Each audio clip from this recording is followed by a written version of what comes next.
ஒரு வீட்ல ரெகுலரா அந்த குரங்க வளர்த்துக்கிட்டே இருந்திருக்கா. எப்படின்னா வந்து அவ வீட்டுக்கு வர்றது, சாப்பிடுறது அந்த மாரி பண்ணியிருக்கு. அவரோட ரொம்ப ஃப்ரெண்ட்ஷிப் ஆயிருச்சு. ரொம்ப ஃப்ரெண்ட்ஷிப் ஆனனால அவர் வெளிய போற கொஞ்ச நேரம் கடைய பார்த்துக்கன்னு சொல்லிட்டு, உட்கார வச்சுட்டு போயிருக்காரு பாருங்க. அதுவும் கரெக்ட்டா யாரும் எதுவும் எடுக்காத அளவுக்கு, அதுபோல ஒரு பொருள எடுத்து சாப்பிடாத அளவுக்கு அது பார்த்துக்கிறது. இது உண்மையிலே ஏஐ வீடியோல இல்லைங்க. நேச்சுரல்ங்க. உண்மையா பாசம் வச்சுட்டா விலங்குகள், வாயில்லா ஜீவன்கள் எந்த அளவுக்கு நம்ம மேல பாசமாவும், நம்பிக்கையாவும் இருக்குன்னு குட்டி பாப்பா செய்யற ஒரு காரியத்த மட்டும் பாருங்க. நெறைய பேர் அத கிராஸ் பண்ணி போறாங்க. ஆனா யாருக்குமே இந்த ஒரு மனசு வரல. எதுவும் தோணவும் இல்ல. இந்த மாடு வந்து தண்ணி கேக்குது. யாரும் அந்த பைப்ப அடிச்சு விடவோ யாருமே பண்ணல. ஆனா இந்த பாப்பா அடிச்சு விடுது பாருங்க.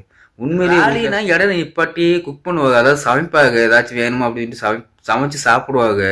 சமைச்சு சாப்பிடும்போது இந்த பக்கத்துல அந்த வழியில போற ஒரு மாடு வந்து அவர்கிட்ட கேக்குது.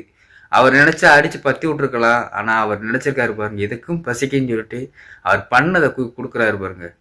வேற லெவல் டிரைவர் நண்பா.